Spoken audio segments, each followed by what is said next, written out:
Nigeria tẹ́ bá mọ̀ dáadáa Nigeria ní face I.Nec office lánàá nígbà tó face I.Nec office wọ́n shut down I.Nec office lánàá I.Nec sá lọ wọ́n lọ kó amọ̀tànkì síbẹ̀ bí mo ṣe bá yín sọ̀rọ̀ go to the Sahara Reporter wọ́n discuss I.Nec chairman báyìí máa dí pẹ̀lú ẹ̀ nínú United States House right now ó wà lórí Sahara Reporter humanity mo send the sources of news tí mo sọ fún yẹn mo send ẹ̀ sórí yín Nafiu Bala tó lọ tó pọ̀ fẹ́ ṣorí burúkú tó fẹ́ lò ní wọ́n fẹ́ lò ní ó dẹ̀ ti with because ọmọ Hausa ni now gbà táwọn Hausa ti threaten lọ́hùn pé you know what wọ́n máa pa ẹ́ ó ti calm down so that is what we want Nigeria ń dìde so now ó wá kù sọ́wọ́ wa kí Tinubu máa ṣe orí burúkú tiẹ̀ ń bí tó wà yẹn kí Nigeria tẹwàá Nigeria go and get your voters card 2027 everybody should come out and vote this useless government out of the power ẹ ń pariwo revolution ibi tó ti Nigeria dé kí Nigeria ti lè revolt now ṣe revolt ni epo from 169 to 1,000 plus ṣe ní most of the people tó dẹ̀ wà lórí social media tá a sọ lórí social media ọ̀pọ̀lọpọ̀ Africa síwájú ọwọ́ máa fẹ̀yẹ wọ́n máa show yín the back of the kidney ni o ẹ̀yẹ ọwọ́ ni o I understand because nǹkan tí wọ́n fi ń build the democracy tán fi ń build the orílẹ̀-èdè is by election kò sí ẹni tó lágbára ju orílẹ̀-èdè kò sẹ́ni tó lágbára tó lè sọ pé mo lágbára ju orílẹ̀-èdè ẹ̀yin ọmọ ìlú lẹ ní agbára election Tinubu is a strategy kìnnìkan Tinubu ṣe bó ti ní 31 governor kí ló ń ba Tinubu lẹ́rù èbó ní George kí ló ń bà lẹ́rù I.Nec ọbẹ̀dà ló wà náà hami ẹbí bẹ́ẹ̀ ló wà ọlọ́pàá ọ̀ndà ló dẹ̀ wà àbí so everybody is under Bola Ahmed Tinubu but where ti Tinubu ṣe ṣèkì tó ṣe ń lo gbogbo ọgbọ́n yìí nìke pé òun fẹ́ jẹ́ ká anybody wà lórí ballot but this election 2027 everybody will be on the ballot gbogbo èèyàn ló mọ̀ wọ́n ballot.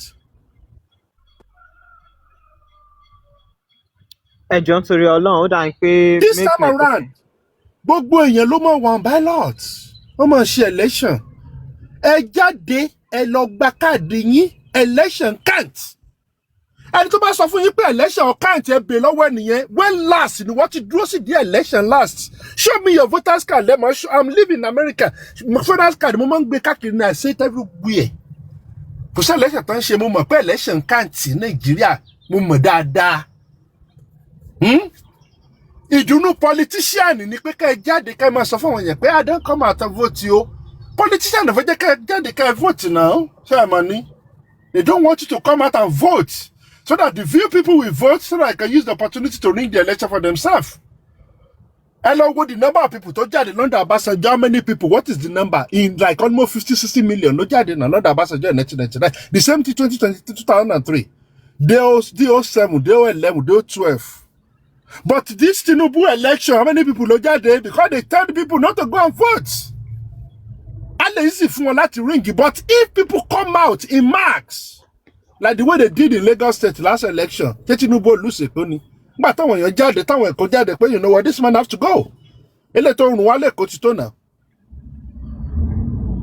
ṣé ti yé yín but tẹ́ bá jáde tẹ́ bá pọ̀ tó bá jẹ́ bí like now according to nǹkan tó wà ní Nigeria percentage right now the coming election is between Tinubu and opposition right now is 20-80 ni 20% to 80% ni opposition 80% Tinubu only have a 20% on the street so tẹ́ bá jáde tẹ́ bá keep 20% lọ Tinubu is gone already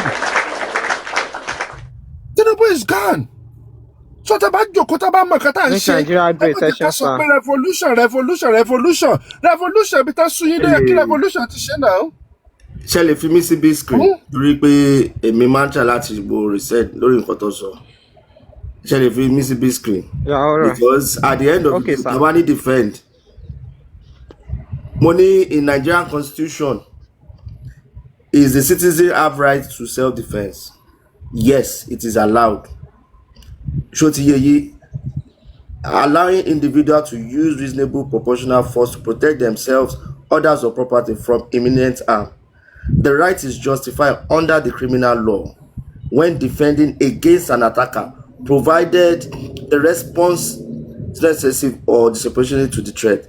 So they law for those on legal basis. So Nigeria won't defend it. So constitution so bad. See, this is the recent one. See, DJ Kamsi níbo ló wà nínú section constitution Nigeria. Any sùúrù no, any sùúrù. Ó wà bẹ́ẹ̀ lọ ṣe research mi ò like me. Danjuma, from any sùúrù now, any sùúrù. Ẹ̀yin náà lọ ṣe ti yín now. Ìyẹn ò sínú òfin. Àwọn General Danjuma, any sùúrù. General Danjuma ló sọ̀rọ̀. Ẹjọ́ nítorí Ọlọ́run ẹ jẹ́ ká ní sùúrù ẹjọ́. General Danjuma ló sọ̀rọ̀. This is Punch newspaper. Only defend yourself against bandits, Danjuma tells Nigerians amid Plateau Benue killings. So Teba say pé àwọn èèyàn ní right said these are the problems that I'm trying to solve. Nigeria, you can go and research about it, but our money pé àbòsí náà wà, àwọn government wọ́n wà favourable sí àwọn Fulani. But Teba sọ pé kò sínú constitution Nigeria ká defend ra wa. DJ Kamsi ó wà ní kọ́sẹ́rì ìgbésẹ̀ kàjáde gangan yẹn bó ṣe wà nínú British law nìyẹn. Bó ṣe wà nù náà wà ń bíbá yìí nìyẹn. DJ Kamsi, what you read right now, section ló wà ní constitution. Ẹ jẹ́ ká tún gbọ́ opinion àwọn èèyàn míì. UK àti Nigeria common law system ni. So law wa is almost similar. Ṣẹ́rí ọ̀tọ̀ ní kẹ́ sọ pé kò sófin, ọ̀tọ̀ ní kẹ́ sọ pé òfin wà, but ọ̀tọ̀ ní pé ká sọ pé àwọn kan ló apply sí, kò dé apply fún àwọn kan. Gbogbo alámọ̀ pé wọ́n ń ṣòjòrò tó bá ti di ọ̀rọ̀ Fúlàní. Kì í yàn mí pé wọ́n ń ṣòjòrò nítorí wọ́n ń ṣòjòrò fún Fúlàní, kò mí pé kò sí òfin. Exactly. Yóò mí pé kò sí. Lágbàáyé tí ò sí self defence law under criminal act ló jẹ́ máa ń wà. Nǹkan tẹ́ kàtàkì yẹn bó ṣe wà gọ́gọ́gọ́gọ́ nínú British law ni. Ẹ jẹ́ ká tún gbọ́ opinion àwọn èèyàn míì ẹ̀jọ̀. Constitution rẹ̀ àbí kò yẹ yí báyìí bó ṣe wà nínú UK law gọ́gọ́gọ́gọ́ nìyẹn. Ẹ wo constitution lele. Ẹ jẹ́ ká gbọ́ opinion àwọn èèyàn míì.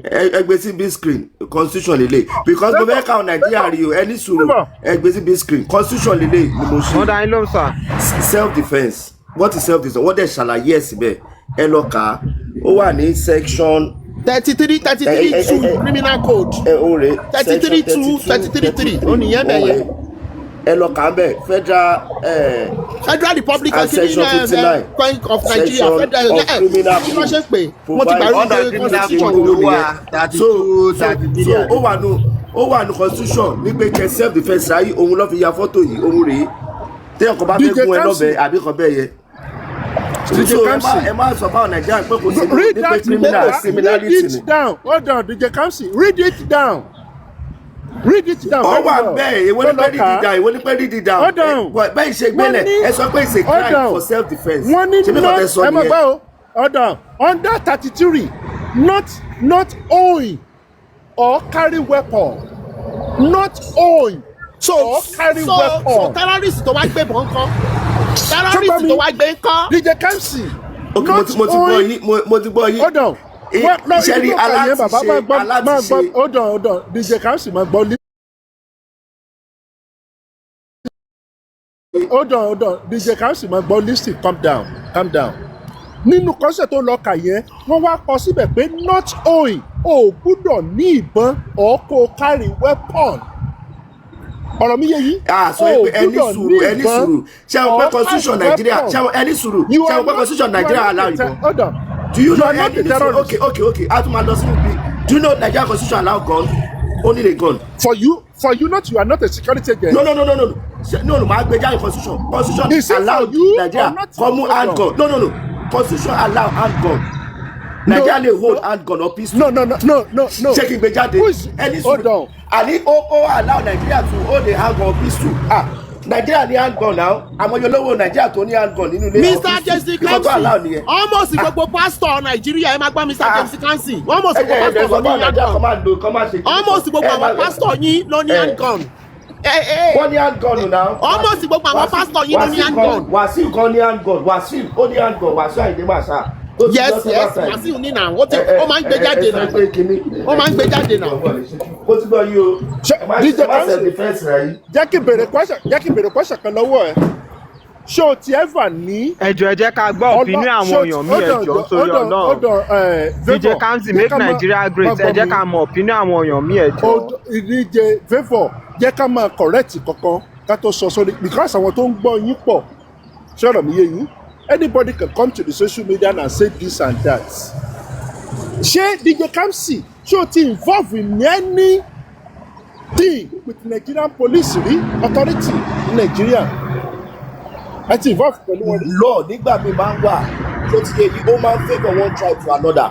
Iye omi rí pé torí pé law yẹn favour àwọn Fúlàní tó ti yẹ yìí ṣebí Fúlàní gbé ọ̀bẹ rìn but ọlọ́pàá Nàìjíríà máa arrest àwa wá ní wọ́n fi ń dẹran ni wọ́n fi ń protect ra wọn ni against imminent danger ṣebí Fúlàní wọ́n gbé AK-47 kí ni Nigeria government ti sọ wọ́n ní wọ́n fi ń protect ra wọn ni against danger so Fúlàní tó ń dẹran why you not criticizing that and ẹni kọ́ mọ Yorùbá it is there in the constitution èmi ò ẹ̀yin lẹ́mọ̀ bóyá ẹ sọ bọ́ èmi ò fẹ́ máa là mọ́lẹ̀ fáwọn èèyàn but Nigerian law sọ yìí pé téèyàn bá wá sí property ẹ you have the right for self-defence it is there in the constitution whether gun wàhálà yìí nìyẹn ilé fẹ́ máa fẹ̀ kan lójú èmi ò sọ nǹkan tẹ́mi sọ ni pé Nigeria have the right for self-defence táwọn èèyàn bá tó bá ní imminent threat tó lè take life ẹ nínú ilé ẹ you can defend yourself. èmi tiẹ̀ kàn wọ́ndà kí ló dé tó ṣe ń question àwọn Yorùbá láti defend ara wọn ẹ̀jẹ̀ question àwọn Fúlàní tó ń gbébọn kiri nǹkan tẹ̀mí kàn béèrè sí rí yẹ kí ló dé tẹ̀ ṣe question àwọn Fúlàní apààyàn tó ń gbébọn kiri ẹ wá ń question àwọn tó wà helpless anyone ní right láti defend ara wọn make it make sense now.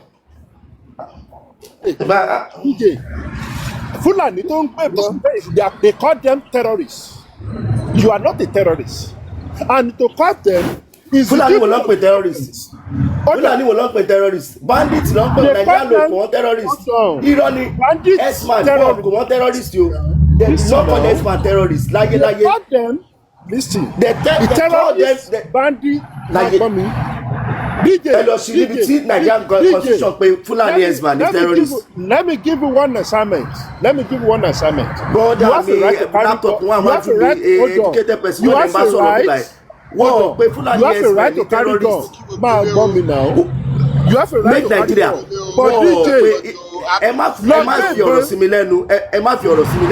Wọ́n pé Fúlàní S-man ní terrorist. Go and look at it in the constitution. Wọ́n ẹ bá pé Nigerian government pé Fúlàní S-man ní terrorist. That is a lie. Wọ́n lè bá yáàgì yẹn. Ẹ lọ mú níbi tí wọ́n pé Fúlàní S-man ní terrorist wa. Nínú newspaper tó pé Fúlàní S-man ní terrorist. Wọ́n máa fún wọn ní bandit yẹn ni. Irọ́ jẹ̀ ní bandit ẹ̀ wọ́n ti ní criminality ní bandit náà. DJ okay hold on sorry DJ mo fẹ́ jẹ́ ká ìṣe fún iṣẹ́ kan ṣe because you are a citizen of Nigeria you know your right and what you are reading. Mr. Favour ó yẹ jẹ́ ká tún gbọ́ kẹ́lòmíì sọ̀rọ̀ ẹgbẹ́lòmíì lọ torí kíní yẹn ló yóò ní kúrò lẹ̀. ẹ jẹ́ ká jẹ́ ká another person sọ̀rọ̀ ẹgbẹ́lòmíì torí ọ̀rọ̀ yìí ò ní kúrò lẹ̀. ẹ jẹ́ ká jẹ́ ká another person sọ̀rọ̀ ẹ jọ̀ọ́. Mr. Balola ẹ jọ̀ọ́. pé ẹni sùúrù ẹjẹ ayọ̀ ilé. DJ Kamsi ẹ jẹ́ ká jẹ́ ká another person sọ̀rọ̀. ló sọ fún àwọn ọmọ ẹni sùúrù ṣe rí àwa Yorùbá à ń ṣèyàn tó dáa ẹ fẹ́ wọ́ ọ̀rọ̀ lẹ́nu mi kẹ wá sọ pé DJ ló ní káwọn ọmọ Nàìjíríà lọ gbébọn that is where you are going that is tó yẹ pé àwa Yorùbá we are very wicked a máa ń wicked so okay lọ sí Nàìjíríà lọ gbébọn lọ ṣe kíní kan why do you have to say that? Ṣé àtìgbà tí mo ti wà mí láì ṣé mo ní kọ́ lọ gbébọn? Did I say kọ́ lọ gbébọn?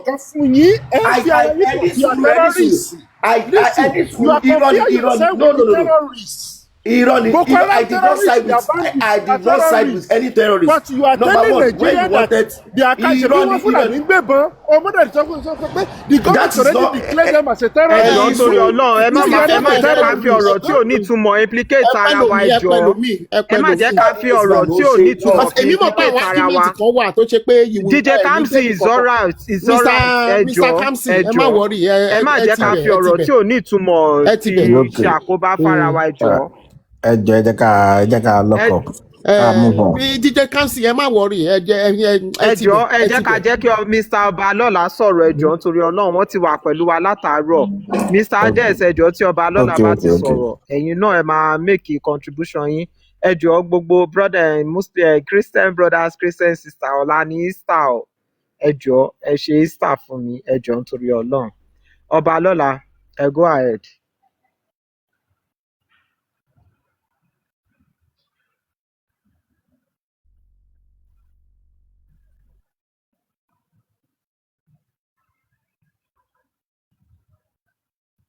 Ọmọ network yìí. Ọba lọ́la, tẹ bá wà pẹ̀lú wa, ẹ jọ̀ọ́ ẹ unmute kẹ́ bá wa sọ̀rọ̀.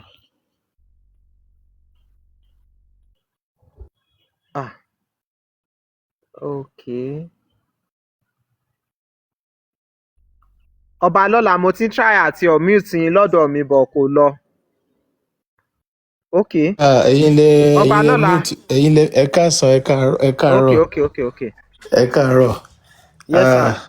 Yes sir. àní ríjà lágbára Ọlọ́run gbogbo ohun tó ń ṣẹlẹ̀ kó lè dá náà ni kó lè dá ní ẹ káàárọ̀. Mo kí everybody DJ Kamsi Mr Lewis everybody àní rí rédíò àyèdè lágbára Ọlọ́run kó lè dá náà honestly kó lè dá ní gbogbo wa ń jà fún kó lè dá tí majority àwa tí a wà lórí òkè yíyọ àyẹ̀sìn 90 or 95% wà diaspora làwà tàbá dẹ̀ ń pé òkè ẹ lọ jà fúnra yín ẹ lọ ṣe nǹkan kan n táwa lè ṣe àlè ṣe jù báyìí lọ n tá lè ṣe náà ni n tá ṣe lọ́wọ́lọ́wọ́ ń sìn because majority wa kì í ṣe pé a fẹ́ wálé láti wá dá wa lálẹ̀ tí máa padà sọ̀rọ̀ tí pan-africanist tí wọ́n máa ń sábà tẹnumọ́ gbogbo gbà kí dẹ̀ lọ̀rọ̀ náà ìgbé ìyà ò tí ì déyà tí ìyà bá débi kan tán bá. God bless you Jídé Kamsi pẹ̀lú nǹkan tẹ́ gbé jáde yẹn ṣeun gan. ìyà kò tí ì dé level kan ni tó bá tí wọ́n bá fún everybody dé corner ju corner ẹ̀ dóò náà tí revolution bá máa ṣẹlẹ̀ yẹ kó ṣẹlẹ̀ tipẹ́ o but I think that's the only solution for Nigeria problem on my own submission o that's the only solution because láti orí 160 dé 200 300 400 800 1000 15 that is $1 per litre ní Nàìjíríà ò ṣiṣẹ́ dọ́là but we are buying fuel at the rate of dollars. ẹ jọ̀ọ́ tí ẹyẹ bá ti ṣe tán ẹ bá dá DJ Kamsi padà so that wọ́n á lè gbé kinní yẹn ṣé ẹ mọ̀ ká máa confam tá a bá ń sọ̀rọ̀ nígbà míì ṣó yẹ yín nísìn ṣe rí Nigerians ẹ má bínú bọ̀dá tó ń sọ̀rọ̀ yẹn Nigerians it's time you wake up ẹ má jẹ́ kẹ́nibọ̀dì deceive yín now nígbà tí mo bọ́ síta tí mo sọ pé wọ́n delete TAC ẹ jẹ́ kí n mute fún yín báyìí wọ́n counter mi wọ́n ní kò ṣẹlẹ̀ but DJ Kamsi mo dúpẹ́ lọ́wọ́ yín pé ẹ gbé jáde gbogbo kinní yẹn was all over the news ó wà kiri gbogbo orí social media ṣó yẹ yín nísìn advice mo jẹ fẹ́ fún gbogbo èyí tẹ́ ẹ̀ ń wá sórí TikTok ẹ try tẹ́ ẹ̀ bá ní Facebook account ẹ lọ síbẹ̀ kẹ́ ẹ bẹ̀ sí máa lọ ibẹ̀ lẹ́ bá ti rí news gangan ibi ìbáǹtà níbí ìwà fún TikTok àwọn èèyàn abúra wọn wá ṣépè fúnra wọn ẹ lè rí news kankan jù bẹ́ẹ̀ lọ yẹ̀yẹ́ ló wà fún tẹ́ bá fẹ́ gba authentic news nǹkan tó ń lọ lọ́wọ́ real time news ẹ move sórí Facebook ẹ gbọ́dọ̀ combine Facebook mọ́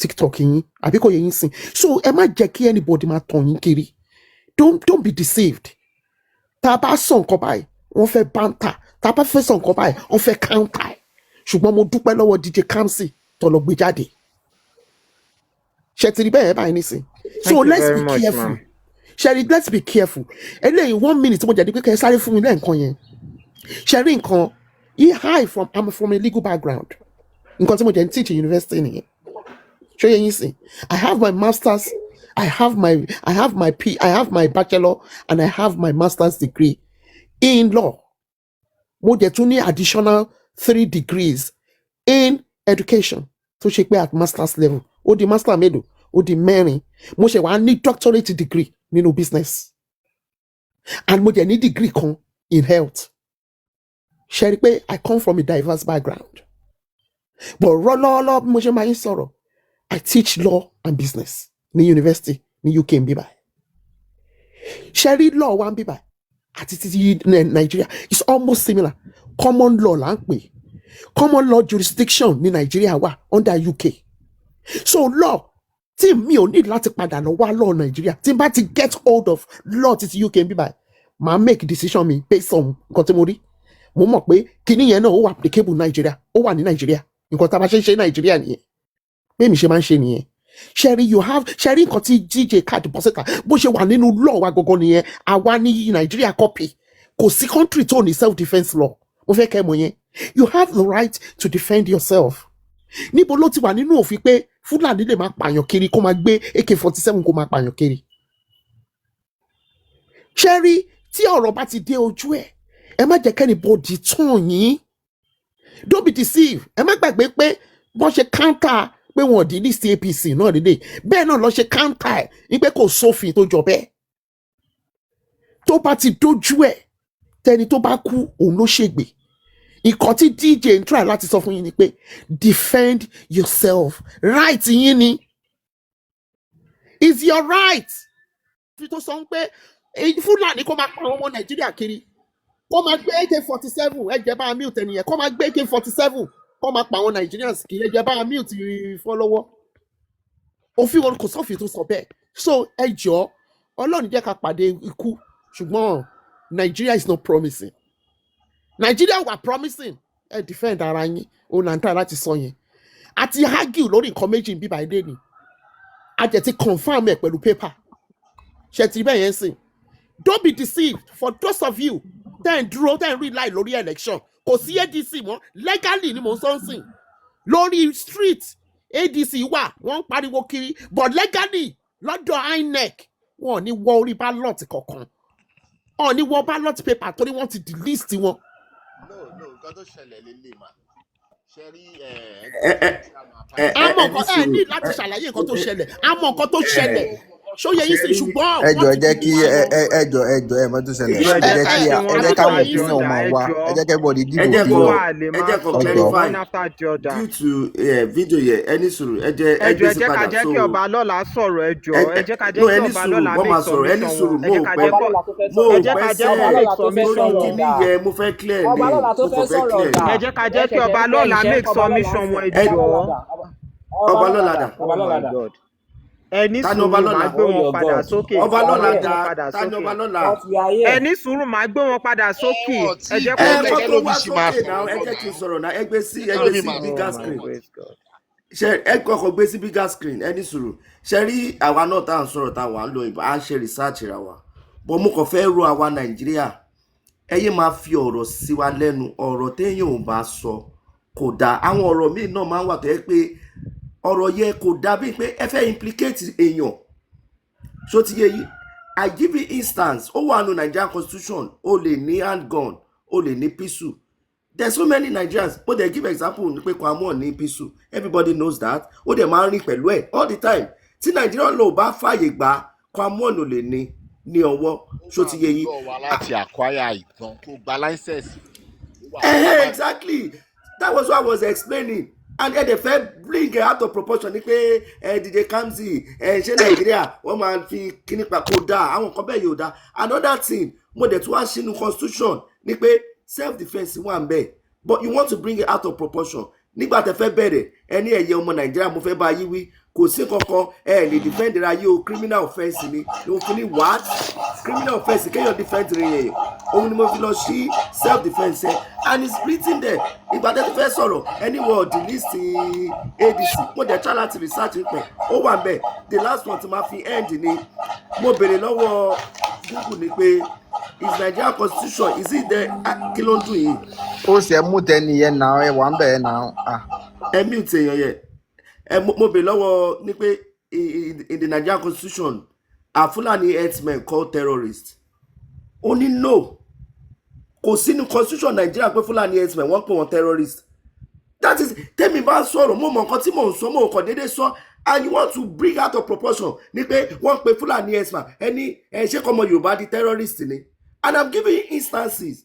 There's so many times I thought people feel Nigerian government say oh repression ni pé why táwọn Fulani herdsmen tó ń gbé AK-47 gbogbo àlà ń fojú wa rí now. And we have seen a lot of times Nigerian government have defended them carrying this AK-47 wọ́n dey ever pọ̀ on terrorists rí àwọn yàtọ̀ sí Boko Haram àwọn dẹ̀ yàtọ̀ sí kí ló ń porúkọ ẹ̀ àwọn ISIS àbí ISWAP àbí kí ló ń pè wọ́n àwọn yàtọ̀ sáwọn yẹn but ní pé Fúlàní herdsmen wọ́n Nigerian constitution pè wọ́n terrorists so we know what we are saying ẹ̀ẹ́dẹ̀ try láti twist ọ̀rọ̀ nǹkan tẹ́mi ní kí n sọ nìyẹn ẹ̀yin ọmọ Nàìjíríà ẹ̀yin náà máa ṣe research fún ara yín náà put it on your head ẹ má lórí social media yìí ẹ má fún anybody láyè ṣe ti rí nǹkan méjì mẹ́ta tàti counter ní bíbá yìí nísìn. ẹ jọ máa wọn di list ADC o chairman àti secretary wọn ni wọ́n remove wọn yọ ọkọ wọn kò ní website I.Nec portal ìyẹn David Mark àti Arẹ́gbẹ́ṣọlá and the issue there is that ẹni tó ti jẹ́ former representative on the House of Reps. 9 hours ago ẹ lọ wo ẹ search Google yìí 9 hours ago lélẹ̀ news tí mo show yẹ 9 hours ago ni mo so àná so 9 hours ago ẹ̀yin náà go and read. DJ Lagos lèmi ń gbé Nàìjíríà mo wà mo ṣe ń bá yín sọ̀rọ̀ lọ́wọ́lọ́wọ́ mo ṣe ń bá yín sọ̀rọ̀ rẹ̀ Ìkẹjà mo wà ṣé ń gbọ́ mi kò sí nǹkan tó jọ wọ́n bẹ́ẹ̀ nǹkan tó ṣẹlẹ̀ ni pé leadership ni wọ́n remove but due to wọ́n ti remove leadership ni wọ́n ní òkè yẹn so ó túmọ̀ sí pé wọ́n ní representative lọ́dọ̀ I.Nec for now but that does not mean that pé wọ́n remove party yẹn as non pé wọ́n ṣe member party tó lè produce candidate no and they are going wọ́n ti lọ sí court lórí based on what I heard this morning just about a few minutes ago àwọn ti gbé gbèsè bọ́ọ̀lùdé tó wà lọ́wọ́lọ́wọ́ báyìí so kò lè jẹ́ kí ó ní effect until Tuesday but as at is bó ṣe wà lọ́wọ́lọ́wọ́ báyìí ní ìsìn báyìí ADC is no more under ní portal I.Nec for now between now till Monday until Tuesday just for now ni so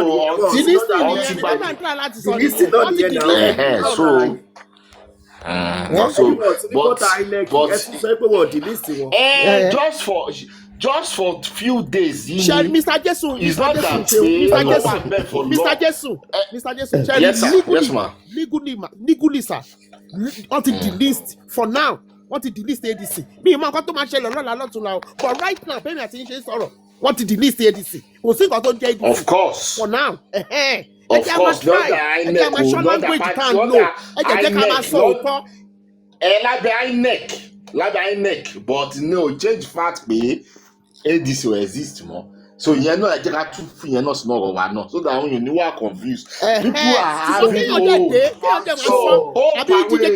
ẹ má dá ṣe so ẹ jẹ́ ká máa expatiate so that àwọn kan ní ìsìn bẹ́ẹ̀ ṣe ọ̀rọ̀ tẹ́ ẹ sọ ẹ ní ìsìn ẹ ti fún APC ní profile to gas APC kọ́ ẹ̀yin náà lẹ sọ̀rọ̀ síwájú no I understand them APC now they are not happy you are making them have their vibe now.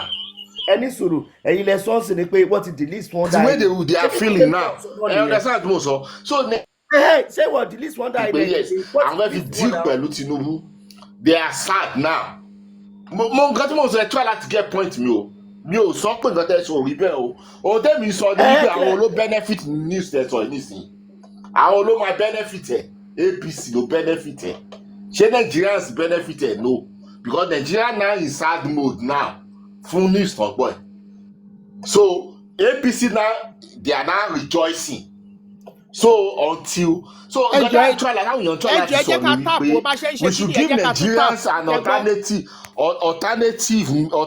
to be happy even tá a bá máa revolt náà kì í ṣe nǹkan tó máa bẹ̀rẹ̀ in a day tá a bá máa protest kì í ṣe nǹkan tó máa bẹ̀rẹ̀ in a day. Mr. Favour ẹ sọ fún àwọn èèyàn kan máa tap ẹ sọ fún wọn kan tap. So what I am trying to say is that ẹ jọ̀ọ́ ẹ jẹ́ ká wà conversant of àwọn nǹkan tá a bá ń sọ bó ṣe máa dash hope àwọn kan àwọn tó wà lóyìnbó ní hope wọn ní happiness but àwọn tó wà Nàìjíríà lọ́wọ́lọ́wọ́ báyìí 90% Nigerians are sad that's the fact so when we are not giving them the news of dashing their hope we are àtúnpa wọn emotionally mọ́lẹ̀ sí ni àgùdọ̀ máa lift up spirit àwọn èèyàn kan lè ní mode of pé hope ìrètí ṣì wà ní ìsìn báyìí everybody tó ti ní hope pé ADC yẹn àwọn máa vote fún wọn àwọn máa fi takú Tinubu tí wọ́n máa gbọ́rú news báyìí ìbànújẹ́ ti wọ́n lọ ọkàn wọn. ṣé mo lè bá yín sọ̀rọ̀ Jésù ṣeun ṣe rí nígbà Ṣẹ́rí nígbà míì, èmi sọ̀rọ̀ as legal kìíní ni. Ṣẹ́rí fact ó wà lọ́tọ̀, emotion ó wà lọ́tọ̀. Ṣẹ́rí nǹkan tá à ń sọ, ẹni sùúrù sáà o. Ṣẹ́rí nǹkan tá à ń sọ yìí kò ní nǹkan kan ṣe pẹ̀lú emotion. Ask me pé ṣé inú mi dùn bọ́n ṣe delete ADC yẹn? No. ṣé inú yín dùn? Ẹ máa gbọ́? No. You know why? Because ẹ fẹ́ máa create room for one party system ni. Nítorí ẹ̀ nínú mi ò ṣe dùn. Ṣó yẹ yín nísìn? But ìyẹn ò mí pé ká má sọ òótọ́. Ṣó yẹ yín sìn? A gbọ́dọ̀ wà technically right now. A gbọ́dọ̀ sọ òótọ́ bá bá ṣe rí. ADC has been delisted. Kò sẹ́ni tó mọ̀ nǹkan tó máa ṣẹlẹ̀ lọ́la. Ṣùgbọ́n right now ẹ jẹ́ ká sọ̀rọ̀ legally. Ẹ má sọ pé I'm trying to show anybody. No, stop saying that. Legally ó ti wà delisted. So battle ti open battle front. Ẹ jẹ́ kí gbogbo wa àwa fọwọ́ lẹ́rọ̀ sìn. Àwa fẹ́ wo bó ṣe máa parí. Bí èmi ṣe expect pé nǹkan tẹ́ máa sọ nìyẹn. Ṣùgbọ́n kẹ́ wá bẹ̀ sí wa máa promise àwọn èèyàn. Ẹni sùúrù. Kẹ́ má bẹ̀rẹ̀ sí wa máa promise àwọn èèyàn. Tẹ́ ẹ̀ ṣiṣẹ́ níbi bẹ̀yẹn, tẹ́ ẹ̀ ní capacity. Tẹ́ ẹ̀ ṣiṣẹ́ ní I.Nec office. Tẹ́ ẹ̀ sí nínú àwọn governmental officials. Tẹ́ wá bẹ̀rẹ̀ sí ní wọ́n promise wọn, ẹ̀yin kọ́kọ́ lẹ fẹ́ dàṣẹ́ òpó wọn. Ẹ̀yin kọ́kọ́ ṣe bí fún àwa táwa nílùú òyìnbó, ẹ máa understand nǹkan tí mo sọ yìí. Àfẹn tí ò bá fẹ́ sọ òótọ́. Bí nǹkan ṣe wà lọ́wọ́lọ́wọ́ sí, kò sí nǹkan tó jẹ́ ADC. Ẹ yé sọ pé ká yé sọ. Newspaper ti gbé jáde everywhere, ó ti circulate pápápá. Ó yà mí lẹ́nu pé ìpọ̀ ò gbọ́, èmi mo ṣe ń break news yẹn fáwọn èèyàn bíbá. Early this week láti delist. Láti 2 days ago, 2-3 days ago, láti delist ADC. So ẹ jẹ́ ká sọ ọ̀rọ̀ ẹni sùn Jésù ṣeun discourage ẹni kò rí bẹ́ẹ̀ ṣe báwo nínú wọn dùn ní kọ́mẹ́ntì ẹ̀ ká kọ́mẹ́ntì ẹni sùúrù you are giving them vibe. ẹni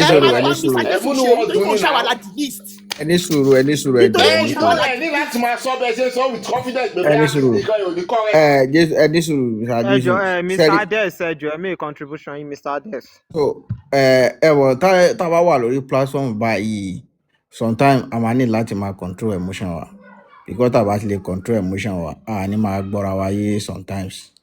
Ṣẹ́rí mo rí pé different party wọ́n pass some message so message yẹn dẹ̀ ní ó fẹ́ wà ní different angles so tá a bá ti calm ká try láti listen dáadáa a ní gbọ́ra wa yé. So now àwọn tí wọ́n sọ pé wọ́n ti delist ADC fine àwọn ẹ̀ mọ̀ nǹkan tán sọ.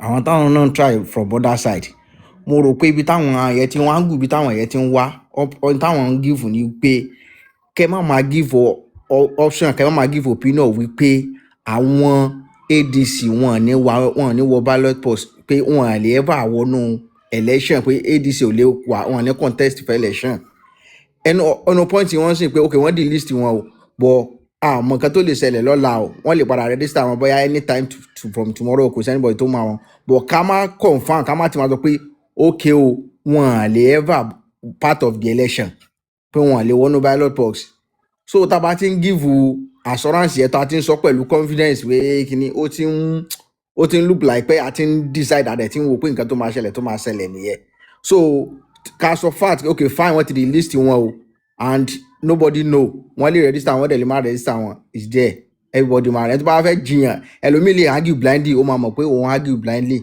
so tó bá ti ń di pé okay o I'll give you fact adẹ̀ tún give another opinion ẹlòmíì máa tún counter máa wọ pé so àní gbọ́ra wa yé so ẹ jẹ́ ká jọ máa try láti calm fúnra wa. ẹ jẹ́ kí n béèrè ọlọ́wọ́ yìí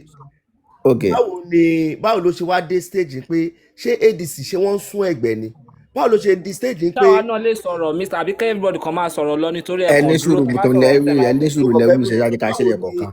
báwo ni ADC ṣe wá wò tó fi di pé wọ́n lè delist wọn tó jẹ́ pé ṣé wọ́n rí ní pé kíni is it not coming as in like. DJ Kamsi mo get him from that angle because sẹ́rí government bá wà ní power as another opposition party tí ẹ bá fẹ́ come into power tẹ́ fẹ́ take power from current government need láti máa take things slow your action have to be sharp tó jẹ́ pé ẹ máa reason beyond ẹ dẹ̀ tó máa wà practice tó jẹ́ pé títí yín gan plan yín ó máa tún go ahead àwọn tó wà ní current government Right from today, girl, I'm getting most of people think complain. Okay, ADC, they are not really planned so well because as of now, if you can come out to the list, you want I think my candidate you as of now. Watching one because any political party to help tamale hold the primary, I want come agree, I want come disagree. So from there, my parties duro, from there, my start plan, and we have less than a year. So I don't come into power. So you're going to the candidate again. So from there, everybody not in blame one. And anything political, or play games in it. So time I play games in one that you don't got to sell it, you know, mama sell one. So from the look of things, I'm already pay Eddie really play game one so well. Because time I really play game here so well.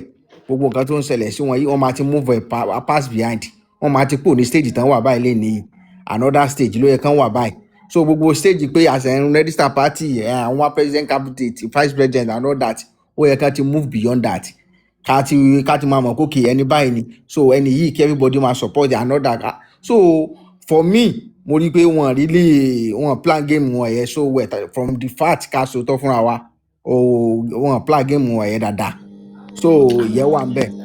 èmi ò rò bẹ́ẹ̀ o okay èmi ẹ̀yin ò rò believe pé bẹ́ẹ̀ wọ́n plan because wọ́n plan dáadáa ẹni sùúrù okay wọ́n okay plan dáadáa nǹkan tó really ṣẹlẹ̀ ni wípé Tinubu is a master strategy in failure and Jésù ṣeun fún mi, ẹ má máa sọ pé master strategy lé kankan fún anybody. ẹni sùúrù ẹ jẹ́ ká Ẹ má sọ̀rọ̀ láǹdì kìíní yẹn, ẹ má máa sọ pé èèyàn kan master strategy. tàbí fún ẹ jẹ́ ká sọ̀rọ̀ ẹ jẹ́ ká sọ̀rọ̀.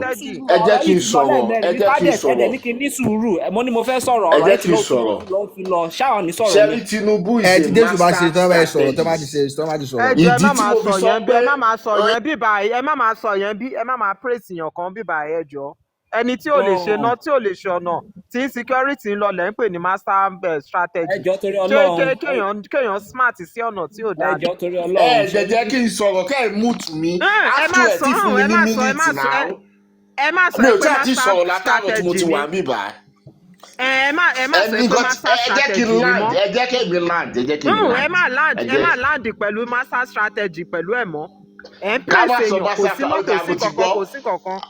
Ẹ ó má dà kí praise ṣe ẹ̀ master mọ́. strategy And ẹ jẹ́ kí all Mr. right ẹ Lewis give opinion sọ̀rọ̀. yẹn má praise ẹ ẹ kàn jẹ́ kí kí n ẹ give já ká mọ opinion opinion lọ́gà yín. mi ò praise ẹ jẹ́ kí n give opinion mi lélẹ̀ ó tọwọ́ bọ gbogbo opposition ó tọwọ́ bọ wọn lójú ó dẹ̀ plant move sáàrin wọn káàrin wọn kó má ṣètù ẹ jẹ́ wọn pé òfin election dẹ̀ ni wípé tí parties tí esco wọn tí ò bá ti ní tí wọn bá ti ṣètù tán lọ court INEC ní right láti interfere láti decide side táwọn bá máa belong sí níbẹ̀ nǹkan tó ṣe ní PDP nìyẹn ló ṣe ní SDP ló ṣe ní ADC òun náà ló ṣe ní Labour Party tó sún Peter Obi kò ní Labour Party wá sí ADC now kì í kú ṣe pé ADC wọn plan dáadáa wọn plan dáadáa as matter of fact ẹni tó dá party yẹn gan sílẹ̀ òun ni chairman wọn nígbà tó dẹ̀ yìí pé tó gbà wọ́n wọlé tó fẹ́ jẹ́ kán wá lo party òun láti fi ṣe kínní ó agree ó gbogbo esco yẹn wọ́n step down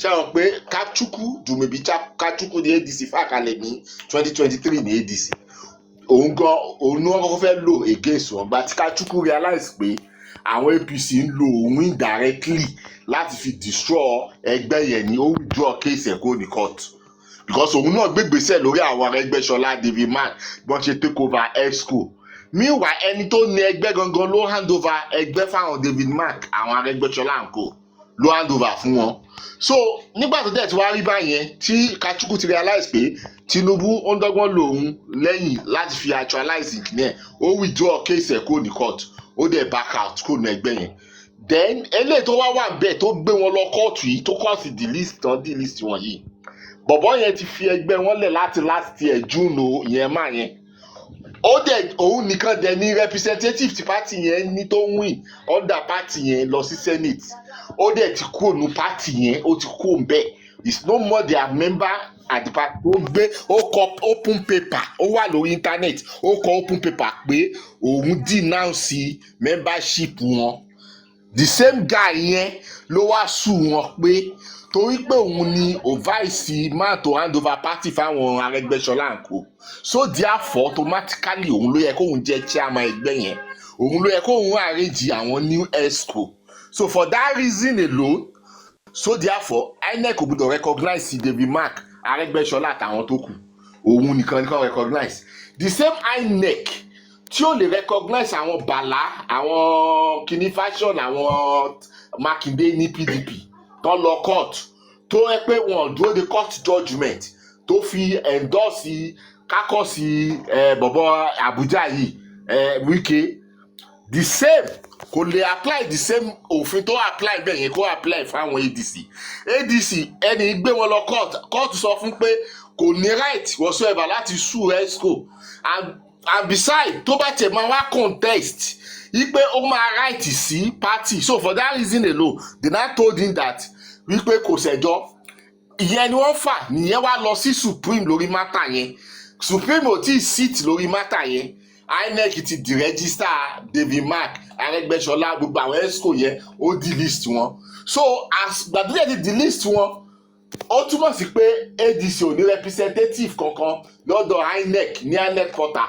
As it is, it's as if say ADC ò register under INEC nìyẹn. That's what it means. So on what kí wàá ló fẹ́ achieve pẹ̀lú gbogbo ẹ̀? Tinubu, mo fi ní pé Tinubu is a strategist only. àjẹgbọ́ yín bẹ́ẹ̀ Mr. Lewis ẹ jẹ́ kí Mr. Lewis sọ tí wọn. Yeah, ṣe rí àwọn platform tó yẹ kó máa ń take one time yìí lèmi kàn fẹ́ try kí n kàn go straight to the point. ADC wọn ti declare wọn delist ADC kúrò nínú INEC portal. INEC kò delist ADC. Ṣe rí a ti sọ pé ìjọba tó wà ń bẹ̀ yìí ó ń lo media láti fi da ìlú rú. Tẹ́ bá máa wo gbogbo media tẹ́ everybody ká yìí sìn kó tó di ní ọ̀la sọ̀túnla nǹkan ìmí ilẹ̀ máa bá. Àdẹ̀mọ source téèyàn ń mú wá fún wa, téèyàn fẹ́ wá point fún wa. Bóyá cable newspaper ló gbé kinní yìí o, bóyá Guardian newspaper ni o, bóyá kinní ni o, a máa mọ̀ ó yàtọ̀ sí the point or something like that. According to the information from INEC portal gangan, INEC gangan tá à ń sọ pé ó delist. A delist is synonyms to deregister. INEC ṣe wọ́n lọ́wọ́ deregister.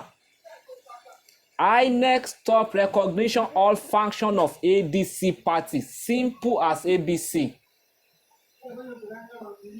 INEC stop recognition all function of ADC party. Wọ́n delist ẹ̀, wọ́n deregister ẹ̀. And saying this, níbi tẹ́lómi tó yẹ pé ó pọ̀ ẹ̀ ṣé wọ́n pé èmi àti ẹ̀yin sìn ẹ̀ ń support òbí èmi sìn Ṣòwòrẹ́ ni mí. Ní much problem ní orí platform mi látijọ́ ẹ̀. But níbi téèyàn ti ní belief tó yẹ pé ó believe pé last hope òun ni pé ADC yìí ló máa save òun lọ́wọ́ ìyà tó ń jẹ òun yìí. Imagine somebody now telling a such person pé wọ́n ti delist ẹ o, wọ́n ti deregister. Ó mi pé ọ̀pọ̀ ẹ̀ wọ́n ti ṣe kí n tí ò dẹ̀ rí bẹ́ẹ̀. You know how the thing will look like. Mr. Favour, I'm telling you, know how to run a platform. You understand? Make Nigeria will never come out to say all this, what I'm saying this. We just make Nigeria will just keep silent. And you see what we are doing right now. People will now be talking me like, àmọ́ nǹkan tá à ń shift lójoojúmọ́. Pẹ̀lú platform, pẹ̀lú nǹkan tá à ń ṣe. And you see how we go today and you see where we go today. You understand? And I can easily tell you, by tomorrow when there are other people who know tán bá lọ sí platform tí wọ́n wà, you will see how the bíbí báyìí ṣá máa continue nǹkan tá à ń ṣe, ká subject nǹkan tá à ń ṣe tẹ́lẹ̀tẹ́lẹ̀ ká party. Àwa ti dúró pé Tinubu is only our problem. And who is causing all this? Who is using media propaganda to cause all this instability, chaos between the party? It's still the same strategy. But ẹ̀yin lẹ́kàn máa wà láti wà coordinate. If you want to stand for the truth, you stand and let people know where you are going. Your own belief must be in align in the way you run your system. Kì í ṣe pé mo right láti wá máa correct yín ẹjọ́ tó rọ lọ́hùn. But I believe I put my so much energy láti jẹ́ ká mọ̀ ká wà well organized, láti jẹ́ ká ṣe kíní. Mo gba gbogbo nǹkan tí mo sọ. See what Banty wá sọ by Banty tí ó lè dúró bá mi sọ̀rọ̀. But I so much appreciate this. But fún àwọn tán bá jẹ́ ADC tán máa ń bá wa lọ, ẹ má wulẹ̀ give up. Wọ́n delist party yín. Èmi AAC ni mí. AAC member and a member of Take It Back. No, anything in align with ADC. But my own submission, tó bá yẹ pé ADC ló máa gba Nigeria lè tó gbé kíní. Nigeria need to move. Nigeria need láti gbára wọn lẹ̀ lọ́wọ́ ẹgbẹ́kẹ́gbẹ́, lọ́wọ́ olùdarí burúkú tó ń darí orílẹ̀-èdè Nigeria yìí. tó ń jẹ́ Tinubu jẹ́jẹ́ lèmi sọ pé subject problem tèmi tí mo fi wá sí online mo ti name ẹ̀ Tinubu must go is my slogan mo ò ní sọ̀rọ̀ kankan lọ sẹ́niwẹ̀ ju inú ìwà bàjẹ́ tí Tinubu wù inú ìbàjẹ́ ẹ̀ ni irú nǹkan tá à ń rí lé ní tó fi mídíà tó fi ń dá wa lálẹ́ láàrin wa I.Nec kò lè ever delist or deregister any party without court order like without court approval without judiciary approve kò lè ṣeé ṣe mi ò dẹ̀ rí any media kankan tó gbé pé court warrant pé kàn ṣe bẹ́ẹ̀ they can only suspend it if wọ́n tó bá suspend gan wọn ò lè ever sọ síta sínú port sínú kíní wọn pé wọ́n suspend kíní wọn the I.Nec only stop recognition of faction àwọn àgbàlagbà bíi kí èmi sọ pé èmi ni mo kọ̀ọ̀kan báyìí wá sáré kéde náà sọ pé èmi lọ̀gá èmi ni mo kọ̀ọ̀kan wá lélẹ̀ sá so it's not delisted I stand to be confirmed. Lewis, I.Nec recognize Wike faction as PDP authentic. ọ̀rọ̀ PDP kọ́ ló ń sọ náà. So sọ nǹkan tèmi rí lórí I.Nec portal ni when I want to go into a deep kan kínní màá lọ wò tó láti sọ àti ṣe program yìí lórí ibì kan rí tẹ̀ kó ti fàjà náà rí pọ́n máa rí mẹ́sì kínní kan láàárọ̀ nǹkan ẹ̀mí la máa rí lálẹ́ ẹjọ́ tá bá ti fẹ́ rí kínní ẹ jẹ́ ká máa lọ sínú portal táìpọ̀rọ̀ NNPC la fẹ́ sọ ẹ jẹ́ ká lọ wò ní NNPC portal táìpọ̀rọ̀ CBN la fẹ́ sọ ẹ jẹ́ ká lọ wò ní CBN portal táìpọ̀rọ̀ NBS ẹ jẹ́ ká lọ wò níbi bẹ̀ because Nigeria media the administration tó wà níbí báyìí ó fi media fi ń darí wa rú I.Nec bá sọ pé òun ò ní recognize kíní ìyẹn ò kì í ṣe kíní I.Nec ti delist ẹ̀ I.Nec ò delist ẹ̀ you people should still stay with your faith some people believe pé faith àwọn nìyẹn if there should be gbogbo nǹkan táwọn abúrílẹ̀-èdè yìí máa ṣe ni ló máa ṣe rọ̀ wá lọ́rùn ẹni yìí gbọ́dọ̀ lọ by all means Tinubu ní 98% Nigeria problem lọ́dọ̀ tèmi tí a bá dẹ̀ fẹ́ kí Nigeria problem kó solve number one problem 98 tí Tinubu bá ti kúrò ń bẹ̀ 98 Nigeria problem ti solve 2% ní gbogbo tó kù. Ká tó sọ̀rọ̀ security tá à ń fà látàárọ̀ yìí can we discuss the root who know the root government kò jáde kó sọ root fún wa kò sọ anything àmọ́ anything àkàn máa bára wa jà lórí nǹkan tí ò ní kíní that's just my point képe bí a pé mo á attack you understand torí time thank you ẹ jẹ́ n stop. ẹ jọ Mr. Favour ṣe rí èmi fẹ́ correct kankan bíbẹ̀ yẹn ó ní wípé ẹ sọ pé wọn ò delist because ẹ fẹ́ lọ jẹ́ kí àwọn ADC kó jókòó comfortably ẹ fẹ́ jẹ́ kó fight so kò dáa kẹ́ máa raise irú nǹkan bẹ́ẹ̀ you're actually deceiving them. Now you said the point, you don't believe the point. The best newspaper tí everybody mọ̀ pé everybody can bank on òun ni Punch in Nigeria. Iwájú mi dẹ̀ ni Punch yẹn wà. Màá dẹ̀ tún fi wọ̀nyí bí báyìí. Reason ó kọ síbẹ̀ reason tí I.Nec ṣe delist.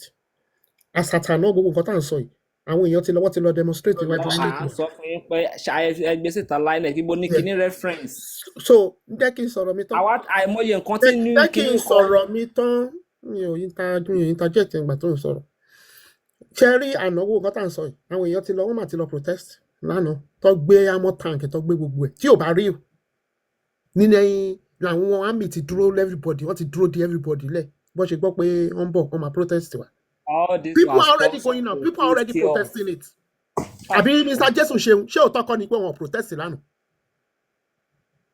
Ṣé wọ́n protest lánàá? Wọ́n protest. So please. Wọ́n lọ àwọn àmì ti dúró dé wọn àti Mopo wọ́n ti dúró dé wọn protest. So tẹ́ bá ń sọ fún àwọn ADC pé kọ́ máa worry ẹ fẹ́ jẹ́ kó fight nìyẹn. Ẹ fẹ́ jẹ́ kó fight. So leave them. ADC fúnra wọn mọ̀ àwọn leaders wọn mọ̀ pé they have been delisted. Wọ́n dẹ̀ mọ̀ pé àwọn gbọ́dọ̀ fight. Let me talk. ADC ò lè wọnú ballot paper. Jẹ́ kí n sọ̀rọ̀. You don't stand interject me. ADC ò lè wọnú ballot paper. Àní o máa interject mi ò interject ẹ̀ máa tó sọ̀rọ̀. I don't want it. So it is time kí ADC kò sẹ́ni tó wà happy pẹ̀lú nǹkan tó ń ṣe because me I don't want one party system autocratic nìyẹn. So ẹ jẹ́ kí àwọn ADC bọ́ síta kọjá ADC fúnra wọn mọ̀ ń pé wọ́n delist àwọn because bí mo ṣe ń bá yín sọ̀rọ̀ yìí wọ́n ti gbé ọ̀rọ̀ yẹn dé White House ní US tó àbá delist wọn kí ló dé tó ṣe gbé lọ sí White House why tó ṣe gbé ọ̀rọ̀ láti Nàìjíríà wọ́n dẹ̀ ti gbé wọ White House wọ́n ti bẹ̀rẹ̀ sí ní discuss ẹ̀ wọ́n dẹ̀ delist ẹ̀yin ADC ẹ má jẹ́ kí èèyàn kan deceive yín o pressure tẹ́tí bẹ̀rẹ̀ nísìnyí. It's true. ẹ bẹ̀rẹ̀ sí ní máa mount pressure yẹn. Àwọn Rotimi Ameshanko wọ́n ti lọ sí United States. ẹ bẹ̀rẹ̀ sí ní máa mount pressure yẹn nísìnyí. ẹ bẹ̀rẹ̀ mẹ́ta kí ọkọ̀ dìísì yín pé wọ́n delist yín ẹ bẹ̀rẹ̀ pressure tẹ́tí bẹ̀rẹ̀ yẹn sìn ẹ bẹ̀rẹ̀ sí ní máa mount ẹ̀. nǹkan tẹ̀mí máa sọ nìyẹn. Tinubu ti rí wípé Nigerians are now deciding on ADC. ADC ti ní 16 senator. Wọ́n ti ní 84 reps. So that is what is causing this problem. Kí ni all faction yẹn kí ló mean? Àwọn leader party yẹn nìkan ló ń bá fa anything. Ẹ wo all faction. Àwọn náà ni representative ẹgbẹ́ yẹn ní INEC. You know the meaning of the listed. Punch mo gbé síwájú yín yẹn. Tó o bá ti accept ESCO yìí, it's as if you are not part of the whole game. INEC the list was David Mark or ADC. Ọ̀ya ìjẹ́ ká wọ̀. Ẹ máa gbọ́ ṣẹ́rí bẹ́ẹ̀ yẹn. The ESCO yẹn wọ́n ti right ẹ̀. Ẹ wo èmi ò kì í ṣe ADC Ọlọ́run rí mi ò fẹ́ máa èmi kàn ń try láti wà kíní. Can we move on with the program, Mr. Host? So ibi tẹ́bá ti lọ jẹ́ káwọn èèyàn máa deceive yín pé wọ́n delist yín ẹ máa lọ jókòó tẹ́rẹ́rẹ́ ẹ jẹ́ bẹ̀rẹ̀ sí ní fight. ẹjọ́ torí ọ̀nà tó bá unrecognize kí ni ìyàtọ̀ ẹ̀ pẹ̀lú kíní. ṣé bí o ti mọ wọ́n làwọn recognize it. ṣé bí o ti mọ you always attacking.